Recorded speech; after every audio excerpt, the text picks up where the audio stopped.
Thank you. Why should I thank you? But thank you all for being here, and welcome.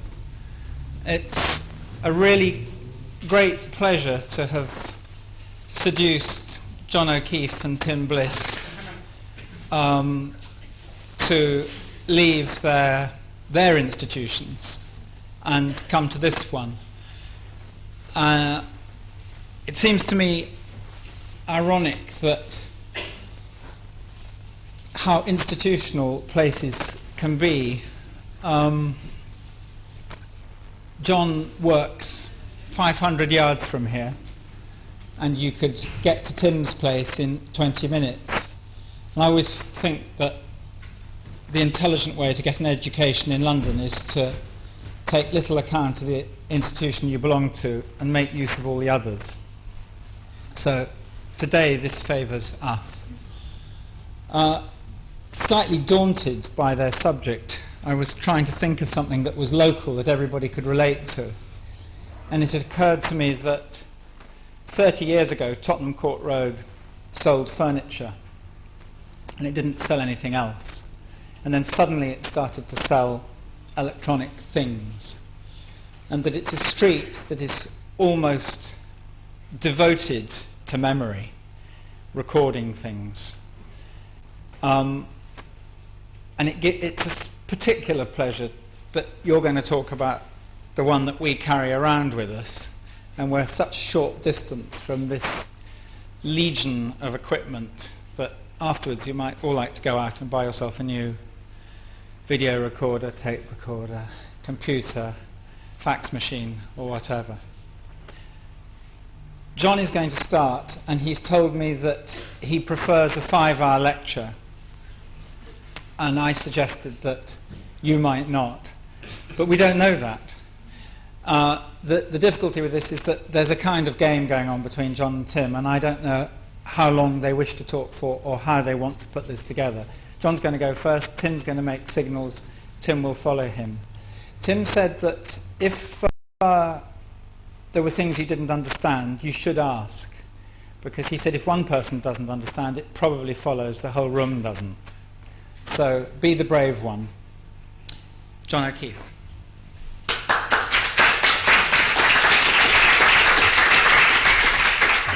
Well, thank you very much, Richard, and thank you very much for coming. Tim and I are going to do a double act, and at the end of this double act, we hope you'll know everything you need to know about the brain, or at least everything you need to know about spatial memory and the way in which it's encoded in the brain. I'm going to spend most of my time showing overheads. I wonder, can I turn this around?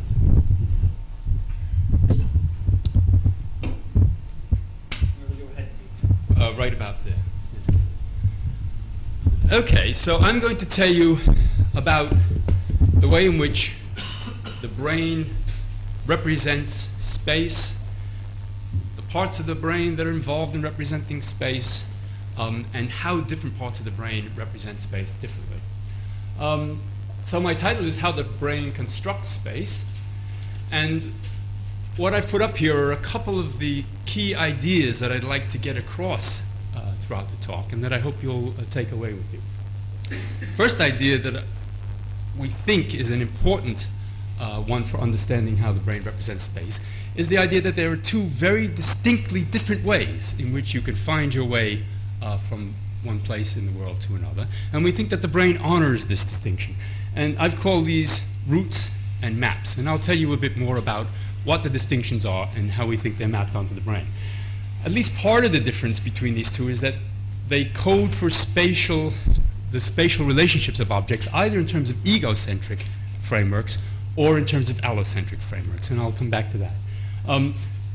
Routes and their representation in egocentric frameworks are good for perceiving the world, the immediate world around you, and for acting on it. Maps and this more abstract notion of allocentric spaces are more appropriate for storing information and for remembering things. And I'll try to make the case that the part of the brain called the parietal cortex is particularly involved in roots, and the part of the brain called the hippocampus is particularly involved in maps. That's not to say that they don't cooperate and interact with each other, and we'll talk about that as well. But just that one is more important for representing one type of space than the other. Can you hear me all right at the back there? Yes. Okay, the structure of my talk is as follows. After I tell you a little bit about the idea of how, give you a little overview of brain structure, I'll start with some experiments in which one uses functional imaging techniques, the latest brain scanning techniques, to see which parts of the brain are active during navigation. And this will show up both the hippocampal areas and the parietal areas. And then we'll take it from there. I'll use that as a springboard. I'll then discuss how this area called the parietal cortex might be involved in egocentric space, and the main body of data there will come from patients who have damage to this part of their brain. I'll then go on to the hippocampus and its role in allocentric space, and again we'll discuss very briefly patients who have damage to that part of their brain, and then we'll talk a little bit about work done in animals in the rat and what this tells us about this part of the brain. And finally, since some of the work on the hippocampus points towards it having a slightly larger function than just being specifically spatial and perhaps a more general memory function, I'll talk a little bit about how what I've said in the earlier part relates to its memory function, and particularly to this idea of episodic memory, and this will act as a bridge to lead into Tim's presentation. To begin with then, let me just discuss this idea that there are two basically different ways in which you can find your way around the world. Richard has already talked about Tottenham Court Road. Let us say that we wanted to give instructions to someone how they would get from this room to Tottenham Court Road. There are two basically different ways in which you could do this, and we think they are conceptually different and that they are instantiated in the brain in different ways. We call them routes and maps. A route is really a set of stimulus-response chains in which you link together a set of stimuli or features in the environment with a response that you have to make in order to get there. So you might say, to get from here to Tottenham Court Road, go out the front door, i.e. when you see the door, go out through it. Then you're on the street, you turn left, and the corner turn left, and so on and so forth. As opposed to this, there is a different way you could give instructions. You could actually pull out a map, and you could say, well, here you are on the map. Here's Tottenham Court Road. What you have to do is you have to head in this direction. And of course, you would point in the correct direction, but of course they couldn't actually go that way because there is a wall in the way. So they would have to actually use the map and their understanding of the world to calculate how one would go between where they are on the map at present to where they want to go in the map, their goal. And of course, they could go by many different routes. So one of the things you can do from a map is you can extract many potentially different routes to go from one place to another. So route instructions are things like turn left at the corner, follow that cab, keep the tower on your right, as opposed to map instructions which are go to a particular place, head north, leave this place. And the idea of a map calls up immediately a whole set of abstract concepts, the idea of places, the idea of directions, the idea of distances. And these are not, as I will show you, reducible to a particular simple set of features in the environment. Routes tend to be action-oriented. Maps, as I said, are memory-oriented. Routes are very rigid. If you're following a route and trying to go from one place to another and you get lost, it's very, very hard to find your way back. It's almost impossible to get back unless you happen to come back across the route. Maps, on the other hand, are much more flexible. You can get lost, pull out your map, and as long as you can identify your present location, then you can find your way to your goal. And as I said, in general, we think that routes relate to this part of the brain called the parietal cortex, and maps relate to the hippocampus. Okay, well, where are these areas? Here's a standard picture of the brain. And as you all know, the human brain has all sorts of curvatures, fissures, and foldings, and so on and so forth. It's a way of trying to increase the surface area. And over the years, anatomists have parcellated the brain into lots of different subregions, and I've shown these here in different colors. So at the back, the posterior part of the brain here is the occipital cortex, or the visual part of the brain. At the front is the large frontal areas, which have something to do with planning and some of the higher cognitive functions. Down here is the temporal lobe, and here are the parietal lobes. Here's the parietal lobe here shown in yellow, and here's the temporal lobe in green. And these are the two areas that we'll be concentrating on, because the area which is involved in egocentric, root-like space is very likely to be this parietal area here, and the area that's involved in the allocentric, map-like spaces is in the temporal lobe here. This is the parietal cortex. Again, anatomists have parcellated it down into smaller and smaller subdivisions. The area that we're particularly interested in is this area called 7 here, and I'll show you some of the effects of damage to that area in a moment. The hippocampal area is deep inside the temporal lobe, and it's shown here. And you have to dig inside of the temporal lobe in order to see it. It's not exposed on the surface. Hippocampus means seahorse. Anatomists in the 15th century thought it looked like a seahorse. I think it looks more like a sad worm. Perhaps Tim will tell us why it's called a seahorse. Anyway, that's the hippocampus, and that's the other area we'll be talking about. Okay, how do we study it? There are lots of different ways in which we can study these parts of the brain. The way I'd like to start with, that I'd like to introduce our discussion, is the use of functional imaging experiments. These are experiments in which you look for the activity of the human brain during various experimental tasks. Now, this is fine if you're interested, and easy if you're interested in asking somebody something about language, looking at the brain areas involved in language, or even simple perceptual tasks. If you're interested in how the brain handles space, it becomes a little bit more difficult. How do you get somebody to activate the parts of their brain which are involved in, say, navigation or finding their way around the world? Well, in fact, what we tend to do is one of two things. You can ask people to imagine that they're going from one place to another, and I'll show you the results of that experiment. Or, more recently, what our group has been able to do is to use virtual reality techniques, in which you use virtual reality so that people think or can actually move about in a virtual world. And I'll show you a film of a little bit of what our virtual reality world looks like, and then we'll see which parts of the brain are active in these circumstances. Okay, could I have the first slide, please? Okay, the first experimental result I want to tell you about is can you just run through those? Just keep going until I tell you to stop. Is an experiment that was done by Eleanor McGuire and her colleagues over at Queen Square. Yes, that's it.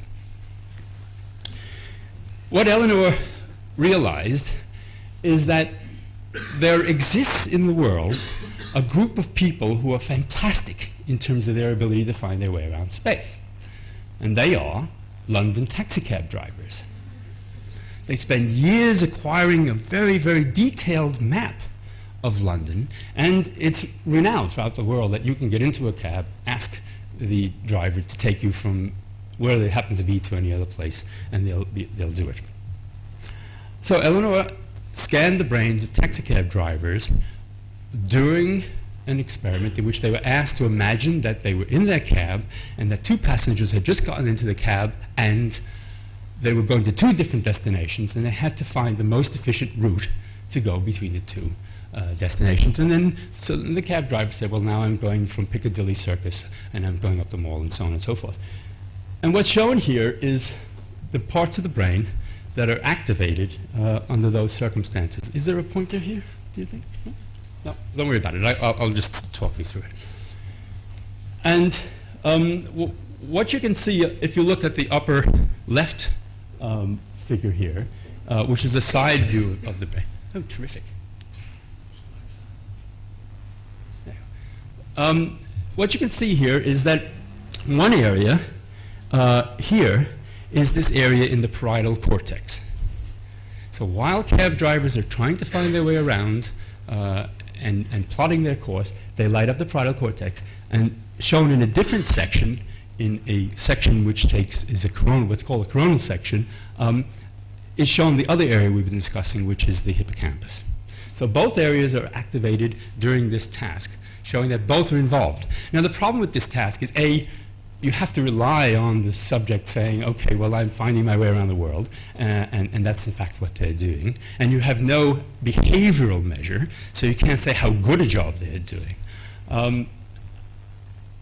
What you would really like is you'd like to be able to have them find their way around the world, measure how well they're doing, and then see which parts of the brain are being active as well. The second thing is that you can't tell whether they're using a route or a map in this experiment. So the next experiment I'm going to tell you about is one in which we use the same strategy, look at brain activity during a wayfinding task in a virtual reality environment, and then try to dissect out whether the person is finding their way using a route, that is using this follow a particular trail strategy, or whether they're trying to find their way using some sort of a map-like structure. So what we've done is we create a virtual reality environment. It's a fairly large environment. It's about 70 meters by 70 meters. It consists of several streets. I can actually give you an overhead plan of it, although that won't be very informative. Can you turn off the slides, please? It consists of several main streets shown here, lots of shops, a cinema, various shops that you can go into, such as a bookshop, several bars, and so on and so forth. The subject actually explores the environment for as long as they like, usually a half an hour, until they think they know it. Then their brains are scanned while they're asked to go from one particular place in the environment to another. They move around the environment using a joystick, so that they can move all over the place. They can move fast, they can move slow, they can make left turns, they can make right turns. Could we have the film now? What the film shows is about the first minute or two of one of my colleagues, Neil Burgess, who actually created the environment, finding his way around the town. I hope.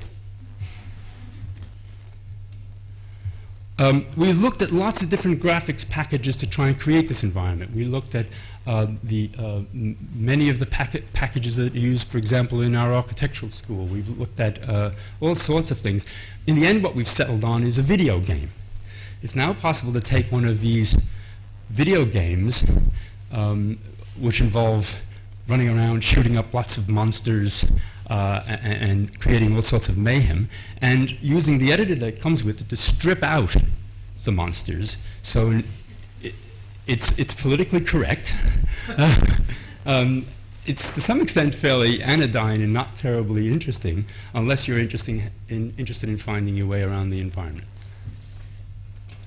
How are we doing on the film? You just have to put it in.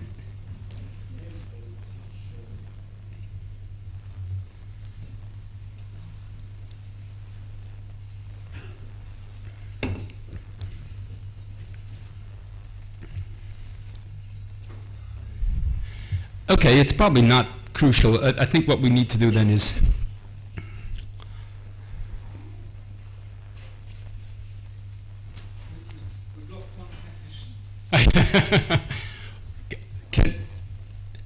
perhaps we could show it during the discussion. It's I just thought you might be interested in seeing how realistic it is. Look, and you can see him right there. Did you see that? No. Perhaps we can just go back to the slides then. Turn.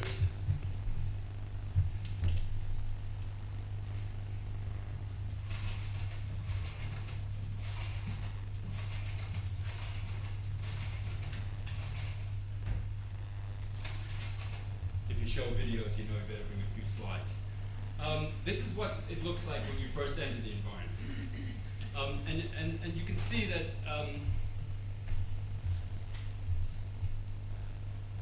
you have things like, this is one of the main roads, and there's a road leading off there. Here's the bookshop, if you can see. If you go down to the crossroads here and look down, what you get is a long view down here. And since it's based on a suburb of LA, you get a burning trash can here.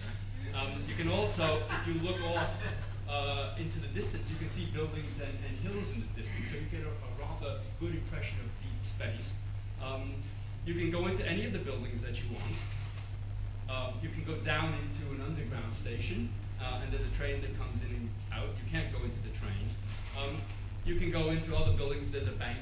And what I'd like you to notice here is that dotted around the various rooms and buildings are security cameras, another sign that it's Los Angeles. And these security cameras are linked up to video screens, which will show you the view of that room when you get there. Also dotted around here are arrows, which you can use to instruct the subject to follow a trail of arrows. So in one condition, we ask them to remember where they are and find their way using their internal representation. In another, we just say follow the arrows. Here's one of the video screens. And when you go up to that and press it, it shows you the view, and that tells you where you're supposed to be.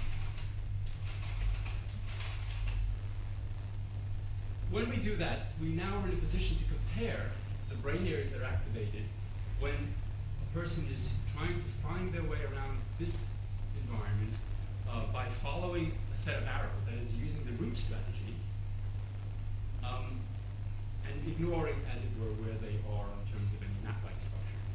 When we do that, what we find is activation in this parietal part of the brain here.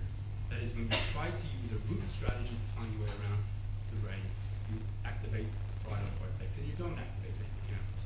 If you now look at the other strategy, the one in which you actually try to find your way around by saying, where am I? How do I get to this location? How do I calculate a route based on some map-like representation? Then you light up the hippocampus. Not shown here is that you also, in that circumstance, light up the parietal cortex, but to a much lesser extent.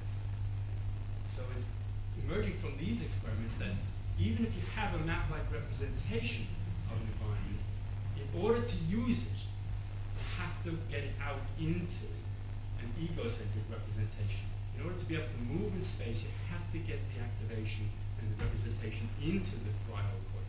And I'll come back to that in a second. I think I'll skip this. We have video. We do have video. Let's show that during the discussion. I think there it is. just a few seconds. So there we are, moving around. This is a bar. As you move around, you can see the arrows on the floor. You can move through the rooms internally, or you can go out into the main street. Here's a bookshop. We've taken all of the top shelf magazines off the rack. You can go out into the street here. Aside from anything else, this gives you a fairly good insight into youth culture as it's developing. You can go into, this is the back of the bank, and as you can see there are arrows on the floor and so on and so forth. I think that's probably enough. Thank you.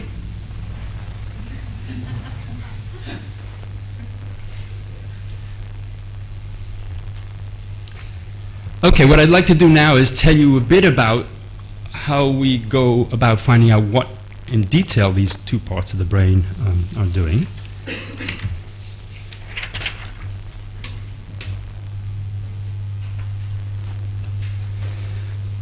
Let's concentrate first on this area called the parietal cortex, shown here. And let's ask what happens to an unfortunate patient who has either a vascular stroke or a tumor which damages this part of the brain, and particularly if you damage it on the right side. there seems to be a difference whether it's on the left or right side. Well, what you find is that these patients seem to be unaware of the left side of space. They quite often ignore their limbs. They quite often ignore stimuli that are on the left side of their, in their visual field. And in fact, they seem to be totally unaware of the fact that the left side of their egocentric space exists. It's as though they have only half of their perceptual field. And the simplest way to show this is just to ask them to draw simple objects. So if you get them to draw simple things like a clock or a house or a flower, what you typically get is that they're very good at representing the right side of the figure, but they completely ignore the left-hand side. So they're good at writing the numerals down here, but then they might get one numeral on this side and then they ignore all the rest. The left half of the house just doesn't exist. Now they're free to look wherever they want. They just don't look over there, and they just, even when they look over there, they don't attend to what they're seeing over there. And finally, if you give them a flower, they'll only draw half of the flower. Now, you might think this is just some sort of a perceptual field deficit. But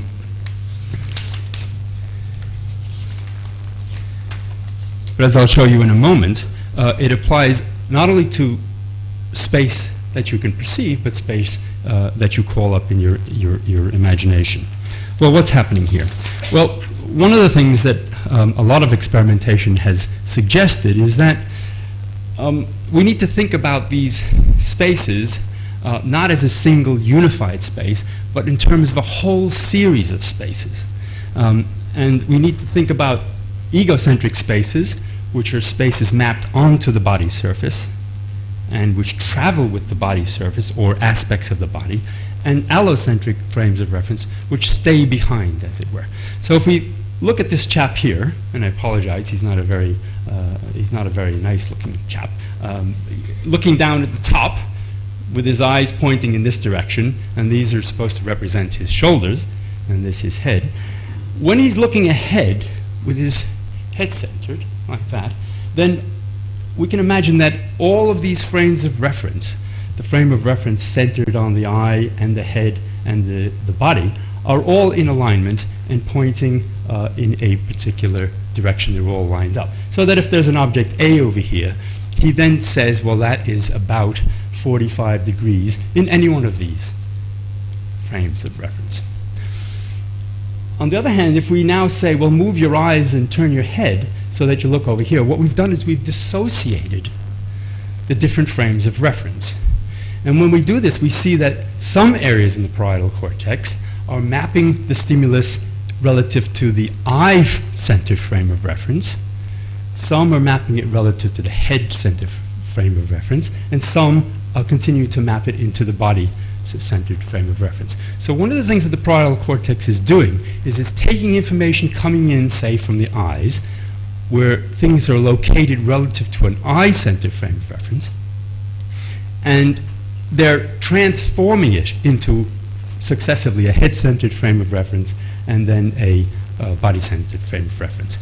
All of these frames of reference are what we would call egocentric. They all travel with the body as the body moves. They can be dissociated from each other by these sorts of simple experiments. On the other hand, there are a whole set of other frames of reference, which are what we would call allocentric frames of reference, other-centered frames of reference. They include reference frames which are fixed onto the environment, so that one could take, for example, the walls of the environment and say that A was fixed relative to these two walls, and B was more closer to this wall. And that frame of reference is one which doesn't change as you move around. It stays stationary, and it's fixed onto the environment itself. There's also some suggestion that there are frames of reference which are fixed onto objects, so that one could talk about where one object is relative to another object, it's to the right of that object. So the parietal cortex, then, seems to be primarily involved in this operation of localizing stimuli in the world in terms of frames of reference. And that's exactly what you need to have if you were going to act upon a stimulus. If you're going to reach out and grab this A here, you'd need to have representations of where it was relative to the eye and where it was relative to the head, and so on and so forth. What seems to be happening in these parietal patients is that something goes awry with the way in which these frames of reference are fixed onto the body surface. If you imagine that in a normal person, they have, and this is to some extent metaphorical, they have a screen which represents their visual field or their head-centered field, then it tends to be fixed in this symmetrical way relative to the body axis. In these patients, what seems to have happened is that there's a big rotation in the field, such that most of their field and most of their frame is now over on the right-hand side. So that objects which would have been located on the field in a normal person are now located off the field, and that's why they seem to disappear. So there's this notion developing that there are these frames of reference and that they are somehow or other mapped onto the body surface, and that's an active process, and the process is done by the parietal cortex.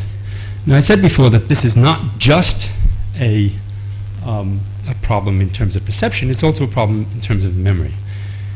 Because you can show that these patients not only have difficulty in perceiving things that are on the left hand of space, but if you ask them to imagine a scene, they also tend not to imagine the left-hand side of the scene. And this was done in a famous experiment by Bizyak and Luzzati in 1978, in which they asked Italian patients to imagine that they were in a famous square in Milan, the Piazza del Duomo, which has a very large and famous cathedral and which everyone in Milan knows about, and to imagine that they were either standing on the cathedral steps and facing in the southward direction, or standing at the other end of the square here and facing towards the cathedral. And what they found was that under those circumstances, when they were in this position, and asked to say what they could see all of these objects here, i.e. all the things on their right-hand side. When they're then asked to turn around and look in the opposite direction from here, they ignored and neglected all of these, and they talked about all of the things on this side. And that tells us two things. If you have something stored in memory about a particular area or a spatial layout, and you want to represent it to yourself, even to yourself, you have to call it out of some structure in the brain into the parietal cortex. And if the parietal cortex is damaged, then you can only call out the part of it that's on one side. It also tells us that they have the whole representation, because in order to be able to do this, they must have the whole representation of the entire square. They can only access part of it at a given time. So that tells us that there's another part of the brain which is involved in the representation of the entire part of the square, and that other part of the brain we think is the hippocampus. I just want to tell you in the next, take me about 5 or 6 more minutes, a little bit about patients who have damage to the hippocampus. This is the most famous patient who's been studied in the neuropsychological literature. He's known as HM, and he's a patient who had his hippocampus removed for the relief of epilepsy in the early 50s. And since then, he's been studied by many psychologists, mostly by Brenda Milner. And it's on the basis of the descriptions of this patient and what's wrong with this patient that we believe that the hippocampus is involved in, particularly in spatial memory, but perhaps also in a slightly larger category of memory, which I'll tell you about in a moment. So HM has great difficulty finding his way around the world. He has great difficulty with remembering where things are and with simple spatial tasks. I'll tell you about that first, and then I'll tell you about the slightly larger memory problems that he has. So if we look at a particular type of memory problem, let's look at this one. This is a very simple task which has been given to HM and to many of these other patients who have removal or damage to these areas, in which you have a whole set of objects laid out on a tabletop. The patient is asked, can you tell me what the price of these objects are? They tell you the price of them, and then the objects are removed from the tabletop, they're handed to the patient, and they're told, put the objects back in the same place that they were before. It doesn't really matter whether they know they're going to have to do this or not. It turns out that they're still hopeless at doing it. They can remember what the price of the objects are, they can remember what the objects are, but when they're actually asked to locate where the objects are, they're very poor at it. Okay, how are we doing? Okay, let me tell you a little bit about another way in which we can study this part of the brain, the hippocampus. Could I have the next slide? And what that tells us about how it is representing space.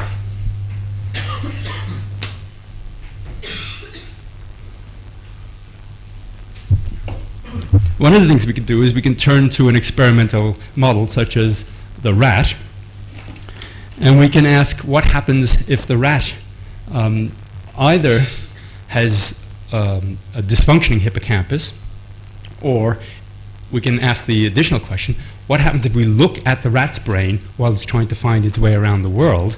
Can we see anything about the way in which the cells in the rat's brain work, which are telling us something about how it might be representing space?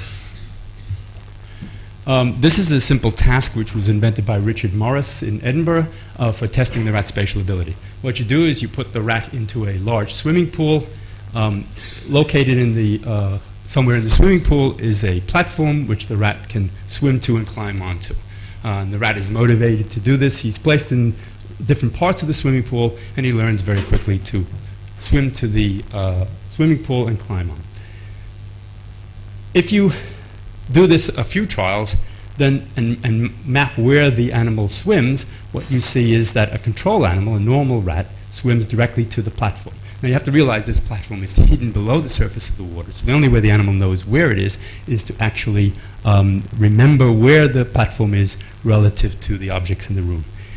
Animals with hippocampal damage, shown here, are hopeless at doing this. They swim around and can't find their way to the platform and have to be removed after about a minute or so. If you make the simple change of raising the platform a small amount above the level of the water so that the animal can see it, then they swim very directly to it. You can try lots of other types of memory tasks, and what you find is that these animals are very good at these other types of memory tasks. They seem to have a very special deficit in their ability to find their way around the world. Next slide. Sorry, thank you. An alternative thing that you can do is you can not cause damage to the hippocampus, but you can actually listen in on hippocampal cells and see what aspects of the environment they're responsive to. And that's done the following. You take a very, very fine wire, you place it next to one of these cells in the hippocampus, and Tim will tell you a lot more about these cells in a moment. And place a wire which is many times smaller than the diameter of a hair next to the cell. And when you do that, you can listen in on the activity of one of these cells while the animal goes about its normal daily business. When you do that, you can then do the following experiment. You can place the animal in a box, very simple box with a set of 4 walls, and let the animal wander around in the box. You can motivate it to move a bit more by throwing in little pellets of food, which it then chases around looking for. And plot where the animal goes in the environment, and then in addition, plot where one of these cells becomes active. And what you see is shown in the fine line here is the trace of an animal recorded over many, many minutes as it moves around this box searching for the small pellets of food. Shown in red is the firing of this cell that we're listening into in this particular experiment. What you can see here is that during most of the time the cell is completely quiet, and it's only, with the few odd exceptions, when the animal goes over into this corner that the cell becomes active. And you can show that kind of pattern of firing in this false color map here, showing the rates of firing as a set of false colors. Now, by looking and listening to these cells and looking at several of them at the same time, one gets a picture of what this particular part of the brain is interested in the rat. And what you find, shown on the next slide, for example, is that although the cell wants to fire in a particular part of the environment, it doesn't particularly care how the animal is facing in that part of the environment. So if a cell is firing in this southeast corner here, it will fire there if the animal runs in the eastward direction, in the westward direction, northward direction, and southward direction. And it's evidence such as this which suggests that what the cell is mapping is not just the presence of some stimulus in the environment, but the more abstract concept of place.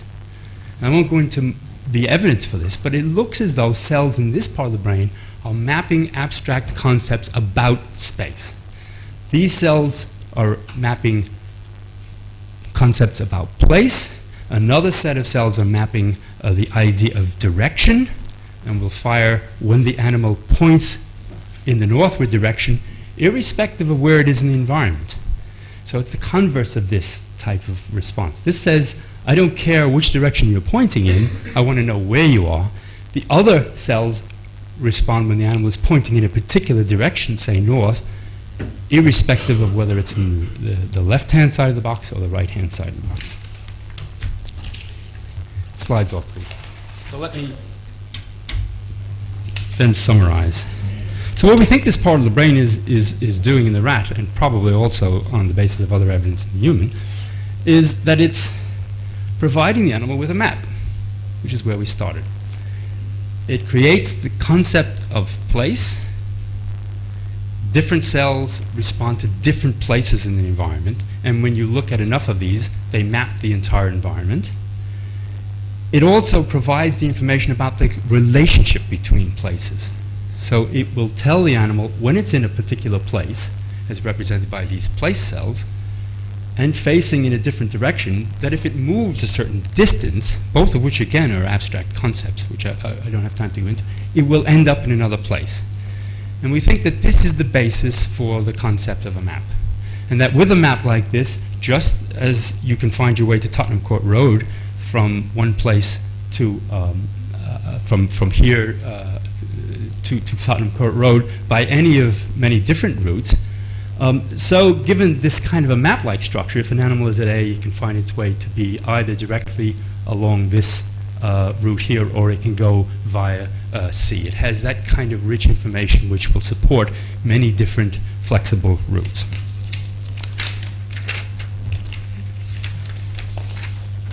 Okay, my time is out, so let me just summarize. The brain represents space in several different ways. And I've told you about allocentric versus egocentric types of representation. And as far as we can tell so far, it honors the distinction that we make intellectually between these different ways of finding one's way around the world. So that different parts of the brain actually represent different types of space. And specifically, the parietal cortex provides the egocentric frameworks, and these are very useful for perceiving space, for taking space out of long-term memory, spatial representations out of long-term memory, and actually putting them in a form that they can be acted on or talked about. And that those long-term representations, the long-term memories, are stored in the hippocampus, which we think provides an allocentric cognitive memory map. And that in the human, this is to some extent used for navigation and the representation of the spatial environment, but it does other things as well. And just in closing, and as a pointer to Tim's talk, it looks as though in the human, if you take this basically spatial representational system and you add things like time to it, you add the notion of linear time, that is, the time which goes from the past in a unidirectional way to the future, and you put spatial representations with a temporal tag, then what you have is something what would mostly be called an episodic memory or event memory system. Event memory is your ability to say what you did yesterday, what you had for lunch the day before that, seem, at least in part, to be based on your ability to know where you did it and when you did it. So we think that in the human, this system, which is basically a spatial system in animals, has come to have a much broader function, a memory function, which is roughly called episodic or event memory. And Tim will tell you all you need to know about the cellular basis of memories. Thank you.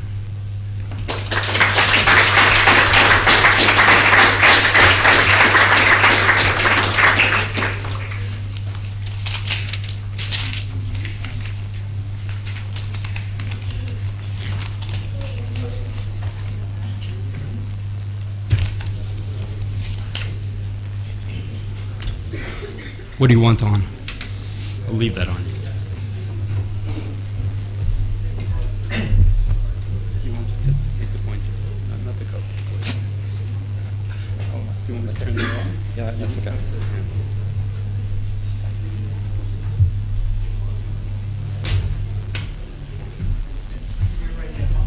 Yeah. John was meant to have one.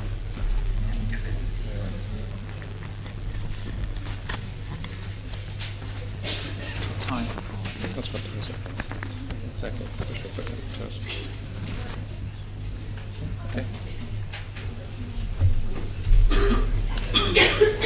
Right, well, John said I was going to tell you about the cellular basis of episodic memory, the kind of memory which is interesting to us because we can talk about it. Well, what I'm going to be talking about may be related to episodic memory. One hopes it is, but it's a bit of a long jump, and I'm not really going to be talking about memory as such, and I'm afraid at this point, if the door was open, there would be a rush for it, because what I find is that when people ask me what I do, and I say, well, kind of long story short, I work on memory, and then I go into, well, actually, I record electrical activity from rats and so on. People get markedly less interested, and what people really mean when they say they're interested in memory is that they are interested in having a better memory, and where's my pill? And, you know, I work at an institute called the National Institute for Medical Research, where no medical research, so far as I know, has ever been done. But one hopes that in the long term, the kind of research which I'm going to be talking about will lead to the development of useful pills. Because unless you know how memory works when it works normally, how can you improve it? So it all begins with our friend the hippocampus, about which we've just heard a good deal from John. In fact, if we step back a bit and ask, how could the brain, consisting as it does of vast numbers of nerve cells, highly interconnected, how could a system like that, a biological system like that, how could it store information? The brain changes moment by moment as we go through life and store new memories as we acquire information and so on. So the brain today is different from the brain yesterday. It is a different structure. It must be different in some way. Molecularly, synaptically, it's a different structure. What does that mean? It stores information. How can it do it? Well, if you think about how the brain operates, nerve cells, it consists of individual nerve cells which are linked by synapses. Nerve cells are devices which you can think of as being all or none switches. They fire nerve impulses or they don't.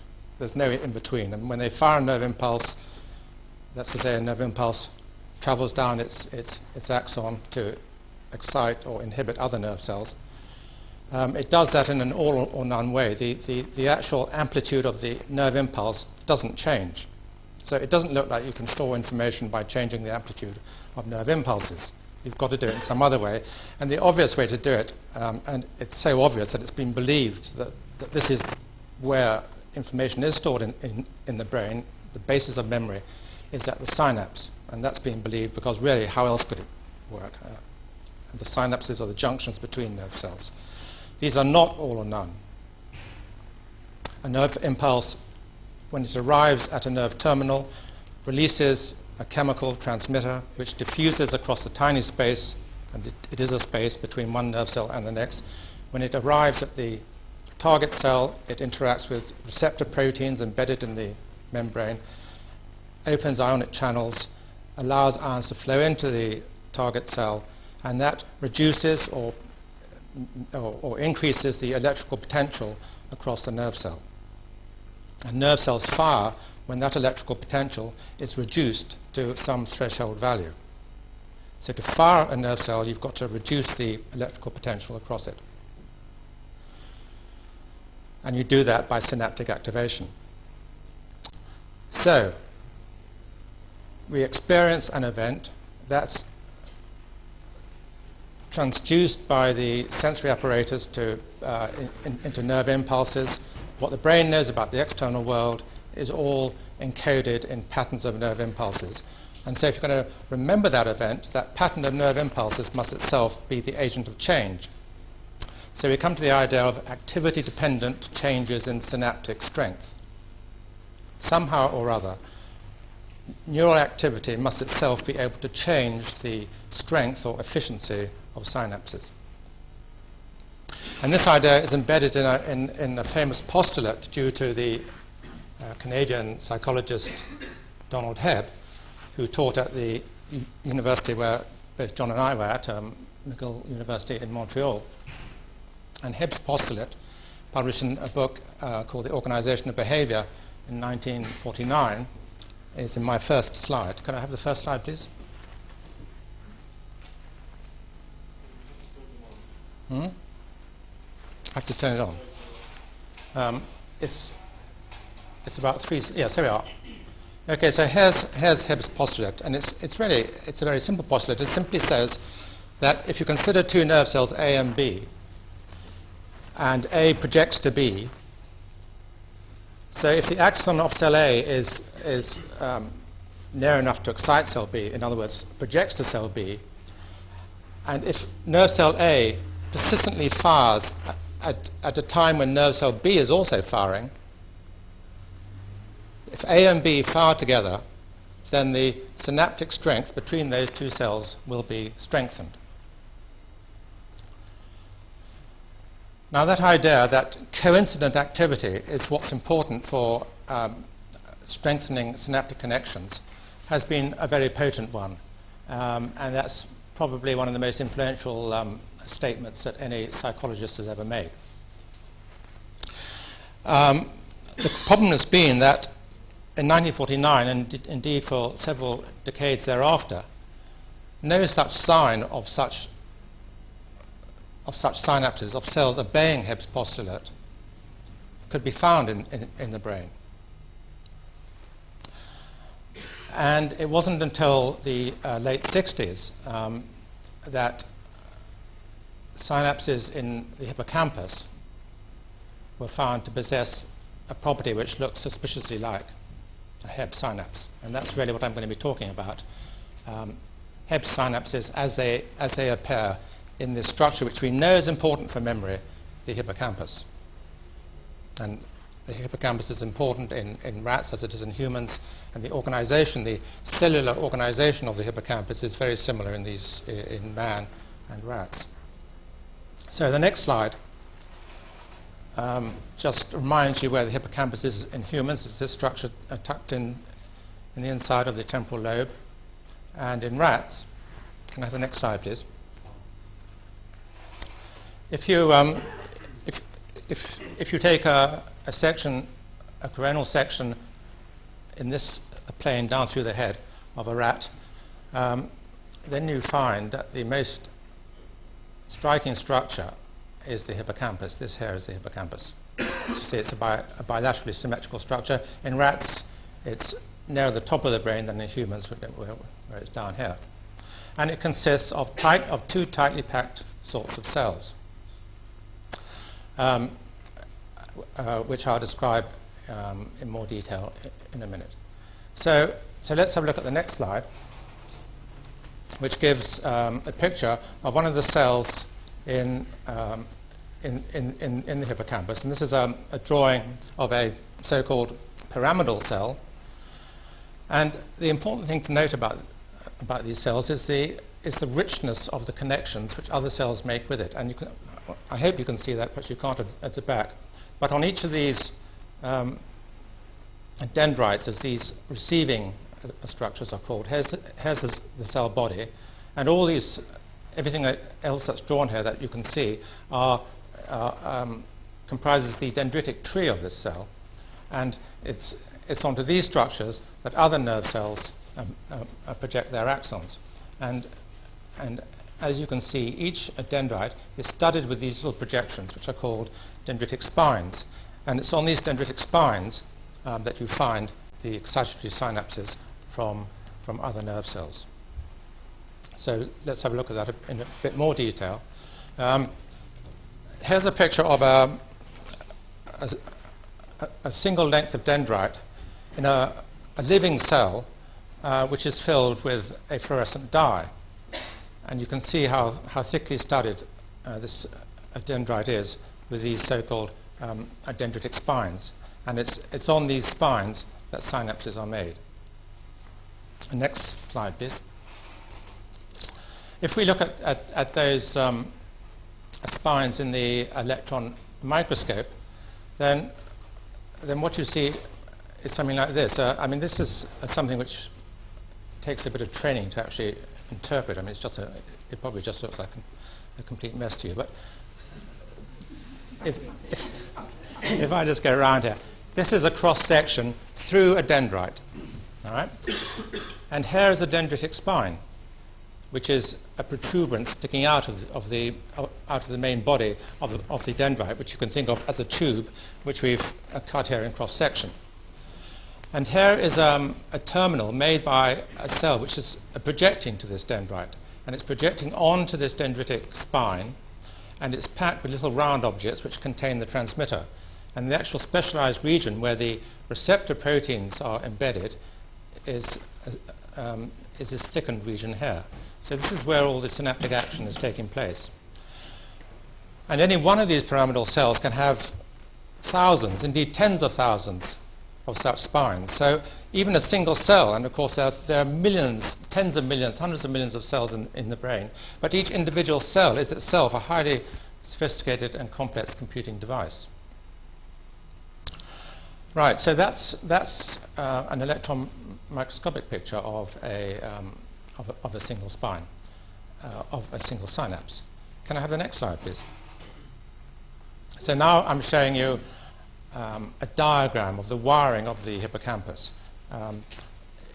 If you can throw your mind back using your sophisticated episodic memory system to about 4 slides ago, you'll recall that the hippocampus consisted of 2 interlocking series of cells, which are shown here. These are the so-called granule cells, and these are the pyramidal cells which we've just been talking about. And the hippocampus is very, apart from having these 2 tightly packed cell layers, also has a very cleanly organized system of fibers coming into it.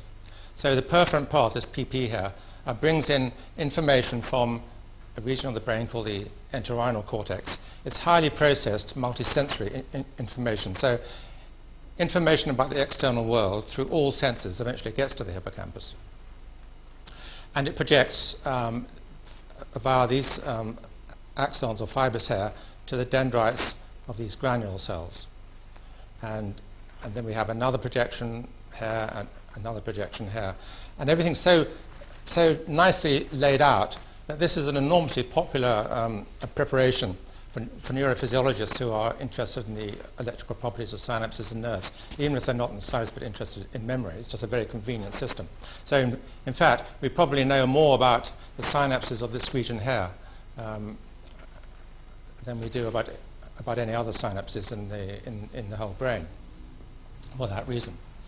Okay, the next slide shows you a picture of this is a chemical map, if you like, of these projections which I was just talking about.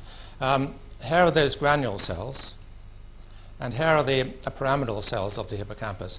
And these darkly stained regions are the nerve terminals, which have a slightly different chemical composition from the target cells, and so they stain this deeply black color. But the important thing is that you see that the granule cells project to these cells in a very tightly organized way.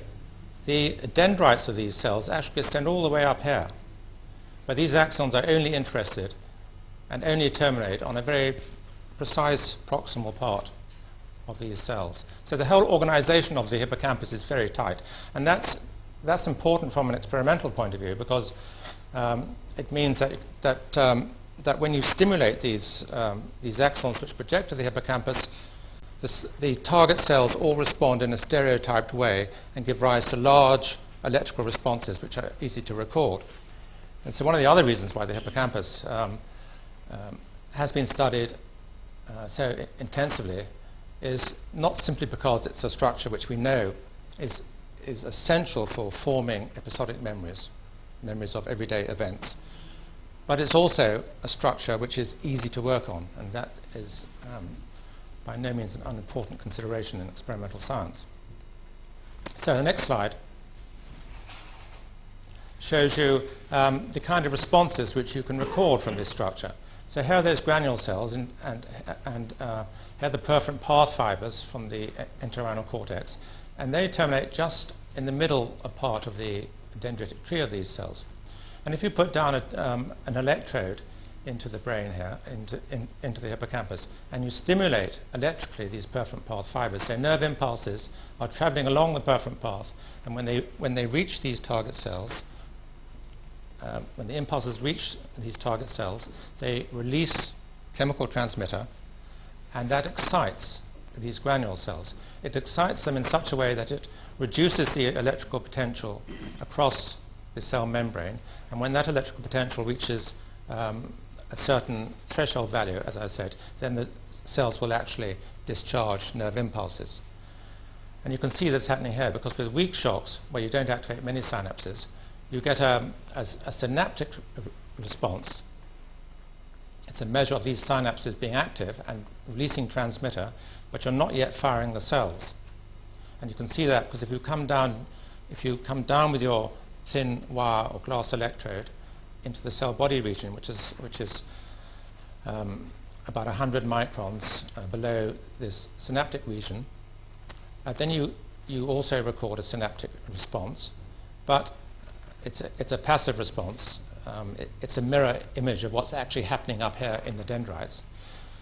But then if you increase the strength of your stimulus and activate more fibers, then the cells become more strongly activated, they become more strongly depolarized, and they actually start to fire.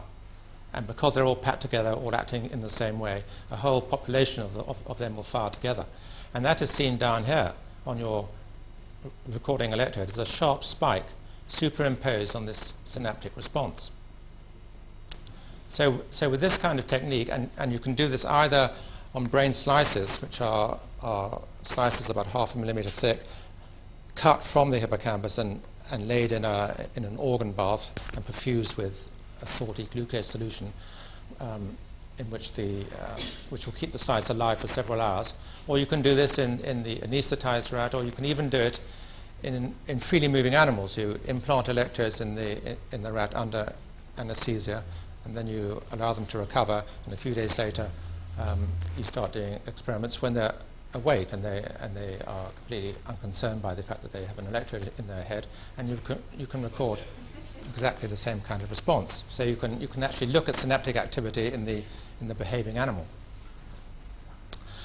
So what we have here then is a measure of synaptic efficiency in this particular synaptic pathway, which is of course one of many excitatory pathways in the brain, but it's an identified pathway. I mean, we know where it is anatomically, and we know it's in the hippocampus part of the brain. It's important for memory. Now, if you stimulate this pathway just steadily, say once every second or once every 10 seconds or something, you'll get the same response every time. But it turns out that if you give a brief high-frequency train of impulses to these cells, so you've got a brief high-frequency train of action potentials coming along this pathway, which of course is entirely artificial, but you could imagine such a thing happening in real life as well, then you find that you produce a long-lasting, persistent change in the efficiency of these synapses, in the amplitude of the response which is evoked by the test shock. You've induced, as it were, an artificial synaptic memory in these synapses, and that's shown, I think, in the next slide, please. So here's an experiment an early example of one of these experiments which I was doing in Oslo in the end of the 60s with a Norwegian colleague. Yes, this reminds me of a joke.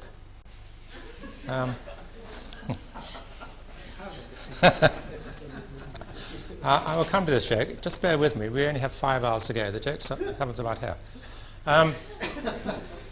What we were doing in this experiment then was to monitor the response of these synapses to activation to standard test shocks. And I said that if you give these shocks at regular intervals, nothing happens throughout that. You can go to sleep. I mean, it stays the same for hours on end, and that's these open circles here. That's on one side of the brain, the hippocampus on one side of the brain being activated with constant test shocks every 30 seconds for hours on end. And it does sort of wander around a bit, but there's no long-term trend. On the other hand, on the other side, at the times marked by these arrows, we gave these brief high-frequency trains, and these can really be very brief, just a fraction of a second, just a buzz, psst, high-frequency trains. This is something which these synapses seem to be very interested in, because what happens is that immediately they increase their efficiency. They were down here, and now the same test shock at the end of this train, and you go back to giving these test shocks, it's suddenly increased, and it doesn't come back. And you give more and more shocks, and it just goes on and on. Eventually, it'll saturate. But now you see that you have created a vastly more efficient set of synapses than on the other side. So you have created a sort of synaptic memory of these interesting events marked by the arrows. Now, these are long-term experiments. They often went on late into the night, and this gap here represents the time when my friend Tarja Lermo and I were both apparently asleep. We didn't have computers in those days, so you had to watch a screen and mark down the amplitude of the response by hand.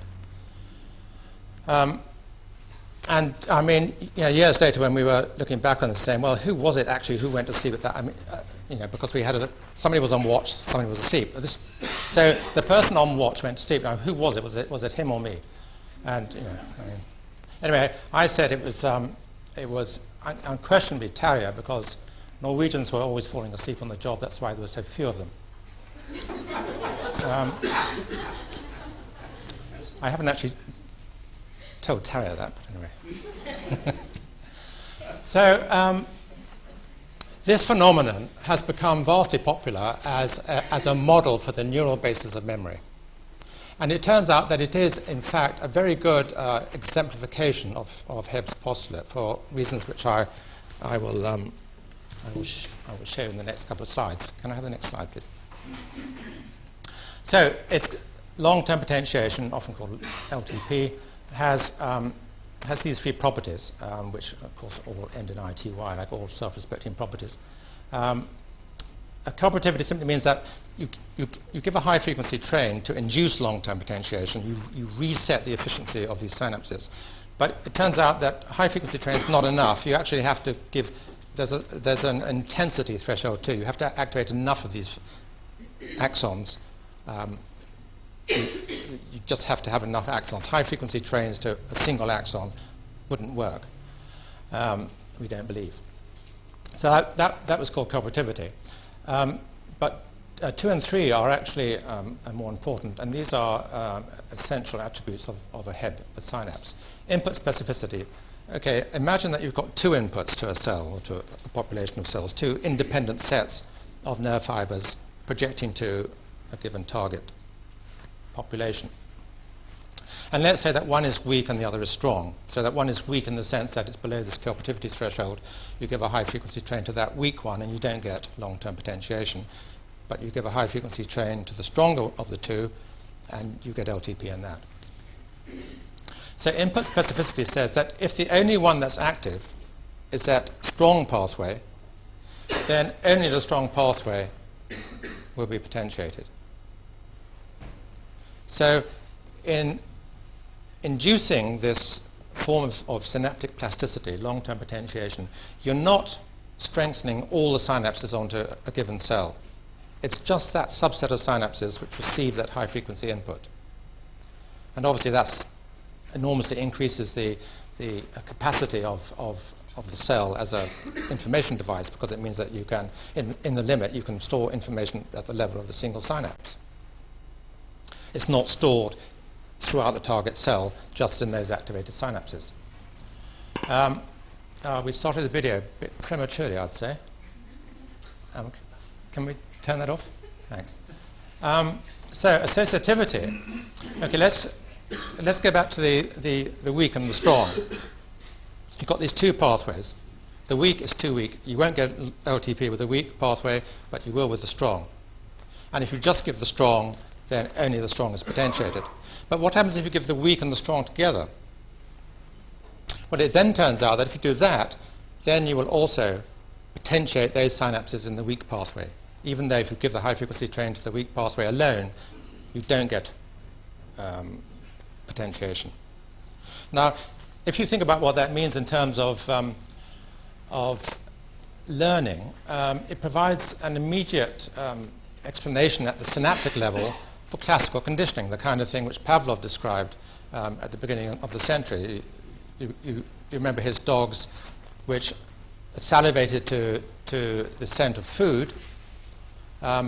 If you ring a bell, they might prick up their ears, but they don't salivate. But if you always ring that bell, if you consistently ring that bell just before you give food, then before very long they will start to salivate to the sound of the bell. Now you can think of the bell as being the weak input to the salivary glands and the food being the strong input. Combine the two together often enough, and you strengthen the weak input, representing the auditory input from the bell, from the air, and in that way you've got an explanation for that very common sort of learning, associative learning, where you're just associating two things together. Things happen at the same time tend to be associated in memory.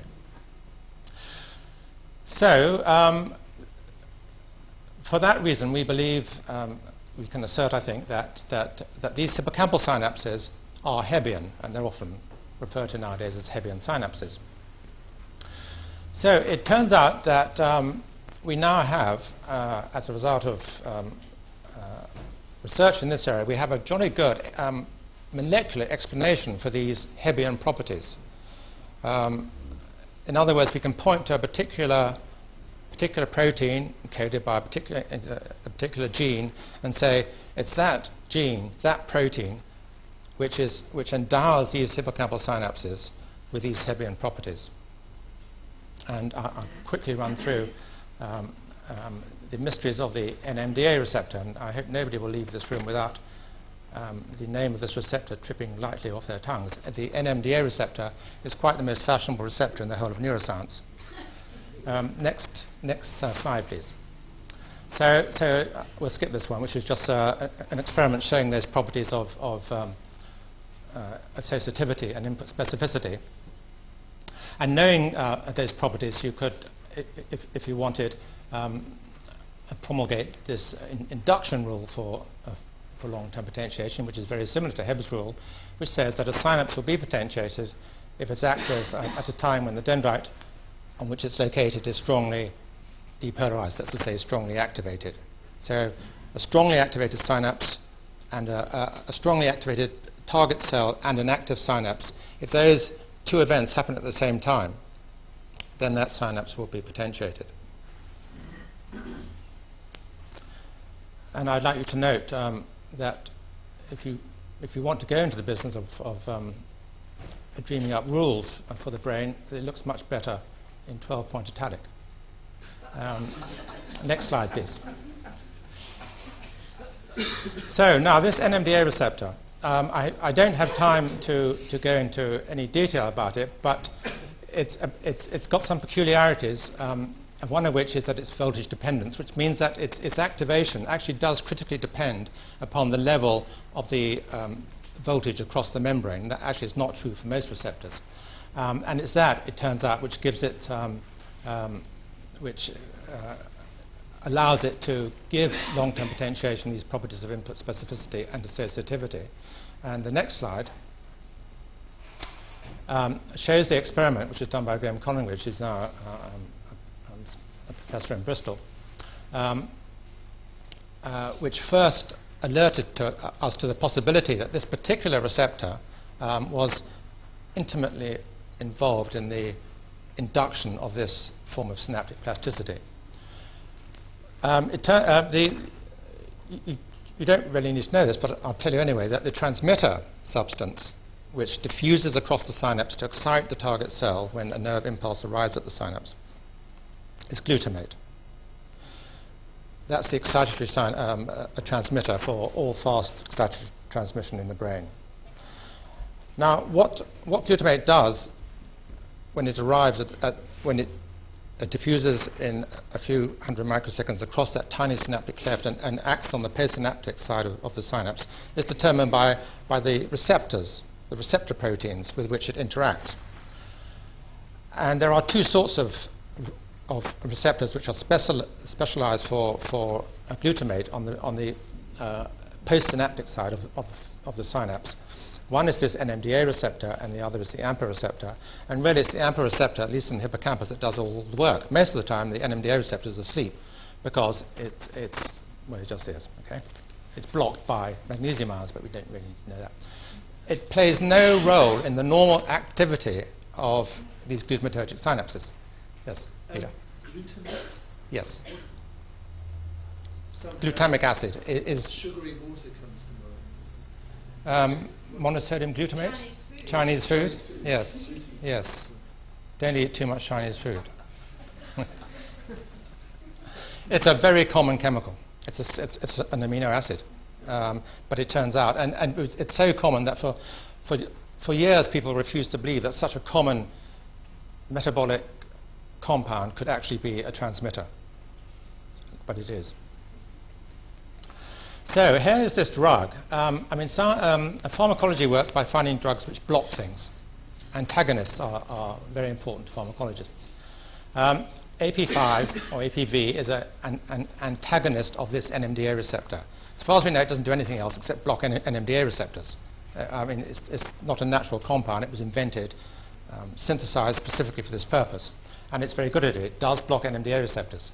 And you see that when you put on AP5, it doesn't actually do anything to the synaptic response.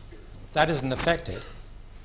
Actually, you can't see that very well, but it's not. However, when you give this high-frequency train, which is what produces this sudden and persistent increase in synaptic efficiency, then you don't get it. It blocks that.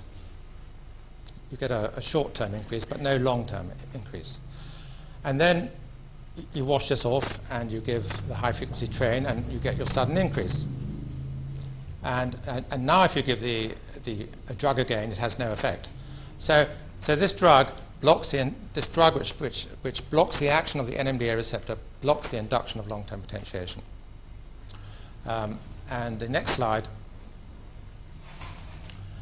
is a cartoon, which if I had time would explain all that. But I mean, basically, what it's saying is that there are these two forms of receptor. Here's the presynaptic terminal. It's releasing the transmitter. The transmitter is diffusing across this tiny gap. It's interacting with these two sorts of proteins, the KQ, which is now called AMPA, and the NMDA. The NMDA is blocked by magnesium ions, so all the work is done by this glutamate receptor. But during a high-frequency train, the postsynaptic cell here becomes so strongly depolarized that the magnesium ions are kicked out, and the NMDA receptor a channel opens up, lets in calcium ions, and cut a long story short, it's the entry of calcium ions through this specialized protein, which is a type of glutamate receptor. It's the entry of calcium through that channel, which sets off this process, which we call long-term potentiation. So we know quite a lot about the induction of this process, and why this particular receptor is so important for the induction of long-term potentiation. In fact, we know a good deal less about the mechanisms which keep these synapses potentiated for hours and days on end. It's probably not lifelong, at least not in this particular pathway. It may be, indeed it has to be, presumably, in some other pathways, but it certainly lasts for a very long time, long enough that we think that it must require the expression of novel genes. And there's a big hunt for that at the moment. And perhaps when we find the novel genes, we'll find drugs which can interact with these genes and so give you superb recall of everything you want to recall and allow you to forget everything you want to forget. Right, so the next slide. How are we doing for time? Can I have 5 minutes? Next slide, please. Okay, now this is my rather smarter version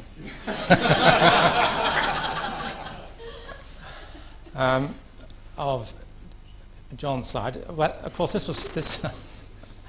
this shows you the famous Morris water maze. Here's a mouse, a rat or a mouse. Actually, mice are not much good at this because they're so light they just float and they don't see the point. But rats don't like getting wet and they'll sink, and so they do swim around. And of course, when you first put them in, they've no idea what's going on, and they swim around at random, squeaking, and until eventually they bump into this invisible platform, and then they climb onto it. And you do that enough times, and eventually they learn where the platform is on the basis of external things in the external visual cues in the room, and then you can put them down at random anywhere here, and they'll swim straight for it. So, if we want to believe that this physiological phenomenon I've been telling you about, long-term potentiation, actually has something to do with learning, is it just an interesting model which keeps lots of neuroscientists employed, or is it actually something which the brain does use to store information? Well, that's something we'd very much like to know, and it's turning out to be a very hard nut to crack. I mean, one is trying to bridge two sort of separate levels of inquiry here. I'm talking about physiology, and now I want to try and link that to learning, to a cognitive function, and it's very difficult to produce really compelling evidence which would persuade everybody that long-term potentiation is what the brain makes use of to store information. But we can do experiments, and we can say, well, if long-term potentiation is what the brain uses to store information, and in particular in hippocampal-dependent learning of this sort, then it better be the case that rats can't learn if you block the induction of long-term potentiation. And we were just talking about this drug, AP5, which blocks the NMDA receptor and is very efficient at blocking long-term potentiation. And so one of the experiments that Richard Morris, who invented this maze, did a few years ago, was to infuse AP5, the NMDA antagonist, into the hippocampus of rats and then test them on the water maze. And indeed, they were pretty useless at it. And of course, they were also useless at LTP.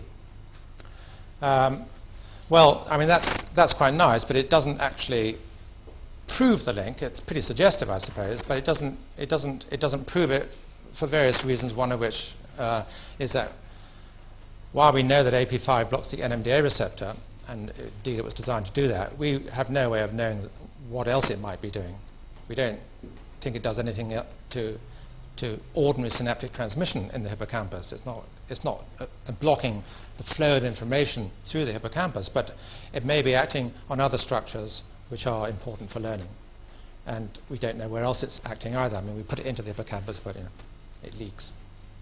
So it's for that kind of reason which that we can't even now say for sure that long-term potentiation is the mechanism the brain uses to store information, but it's a pretty good guess. Actually, I like to quote that remark of Mark Twain's. There was a big debate in the 1880s or whatever about who wrote the Iliad. Was it Homer or was it not? And Mark Twain's view on this was that, well, if it wasn't Homer, it was some other blind Greek poet of the same name. And it has to be something like LTP, even if it's not LTP, because how else? I mean, really, you can't conceive of any other alternative. That doesn't constitute rigorous proof.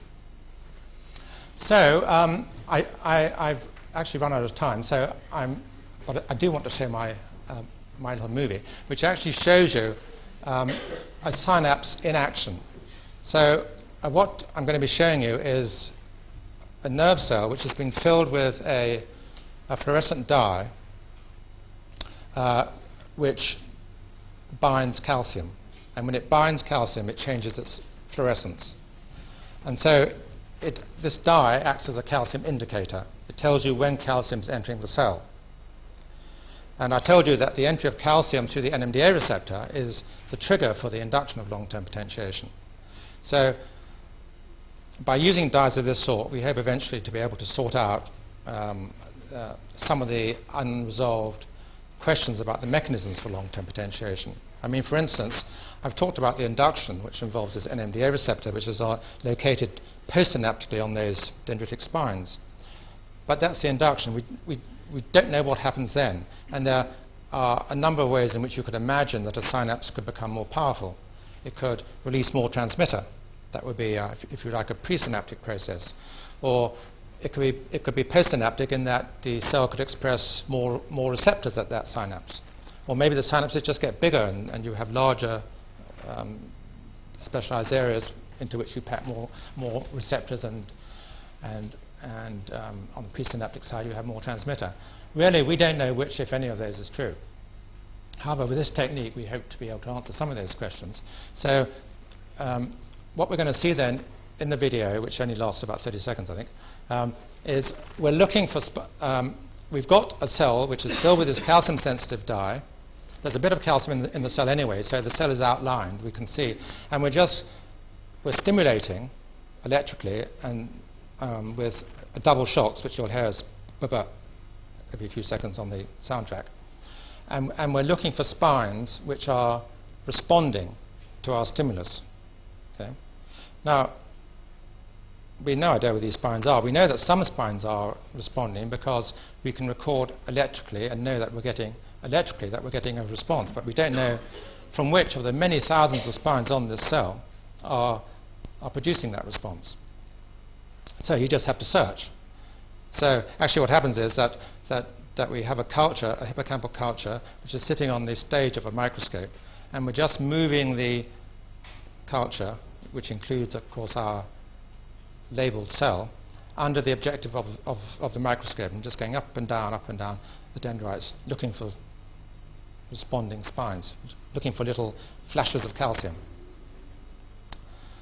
And the movie will show you that, if you're lucky, you can find one. Okay, so can I have the slide off and that... Okay, so here's the dendrite, and we're just getting into focus, and there's the sound of the stimulus, and we haven't seen anything, so we're moving down, and we're stopping here a minute because maybe we saw something. Yes. Now there's something there which looks, if you just look there, it looks like, is it responding? No, but on the other hand, look, there you see, it's spontaneously active. I don't think it's responding to our stimulus, but it's responding to something. See? You see it flash? That's thought in action.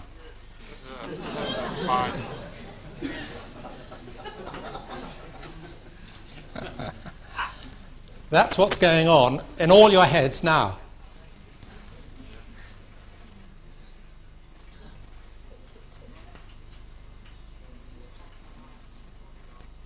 It's responding at a rate, it's firing. This little spine here is being activated about once every 2 or 3 seconds in a random way. We don't actually know whether this is because it's receiving nerve impulses at that sort of rate.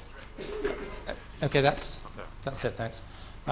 Or whether that's just completely spontaneous, because there are spontaneous events in which transmitter is released without an afferent, without a nerve impulse actually invading the nerve terminal, and that's sort of background synaptic noise. So anyway, that's that kind of technique.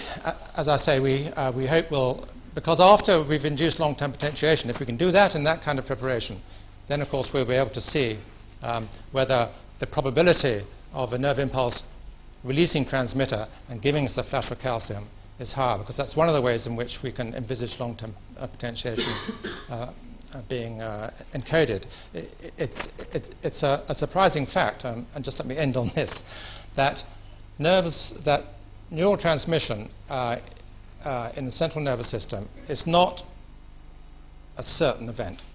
It's a probabilistic thing. At a single synapse, when a nerve impulse arrives at that terminal, it is not certain that it will release transmitter. There's a certain probability, which can be quite high, but it can also be very low. So for any given synapse, when we start the experiment, it might have a probability, say, of 0.5. On average, every other impulse, invading impulse releases transmitter.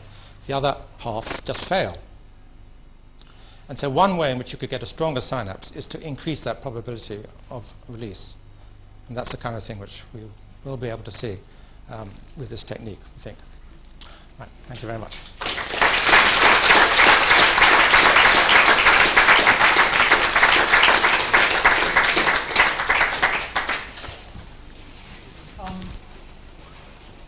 There are a few minutes for a few questions.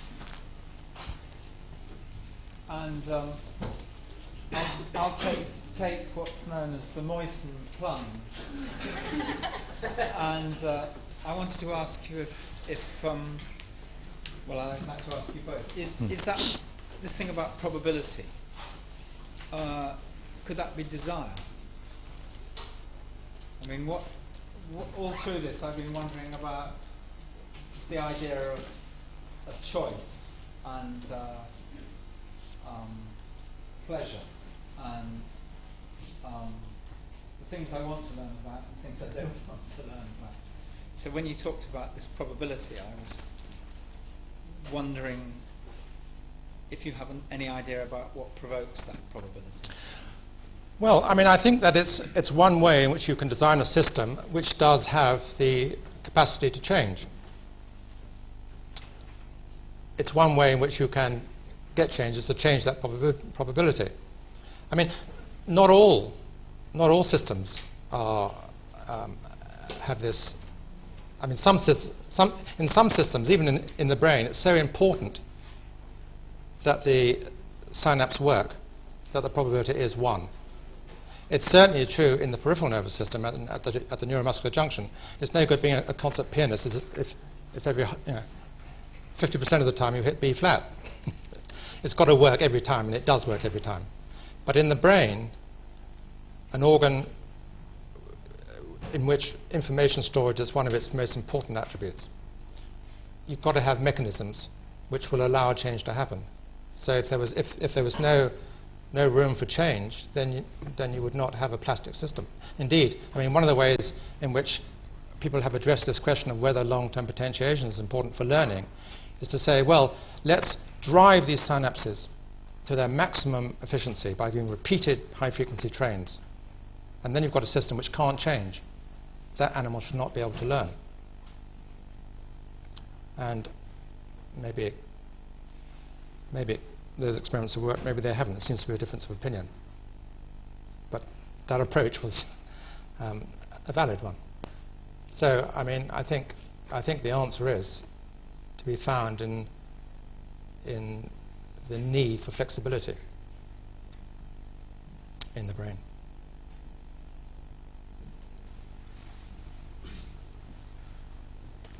Okay. Yes.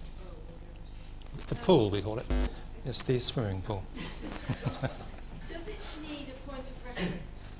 Well, you said that when you put it back in, once it learned where the hidden Yes. form was. Yes. And you put it in anywhere in the tank. Yes. Can it? Because the tank looked to me as if it was the same wherever you went in. Yes. But what's not the same is what's